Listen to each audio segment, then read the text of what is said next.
आपण मैंने जानी महाप्रभु गिलाप पिंधिकी आसते आम जहाँ इंग्राजी में रेनकोट कहूचे बरसाती कहूचे महाप्रभु आज सात पाहाच गिलाप पिंधिकी आसते टाहिया लगे जो टाहिया प्रस्तुत करा से टाहिया जो सोल कि तुलसी था ओजन थिला बोली आमको संपुक्त सेवक मैंने सूचना देले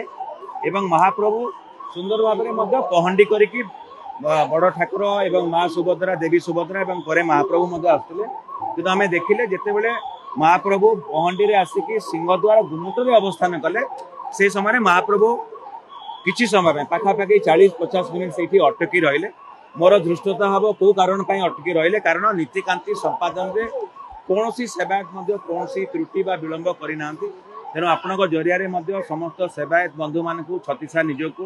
आम कृतज्ञता ज्ञापन करूँ महाप्रभु पाद पद्म आम प्रणाम जनाऊँ आम अनुग्रह अच्छी बोली भाविबा जे एते प्रतिकूल पाग सत्वे नीतिकांति ठीक हिसाब से है।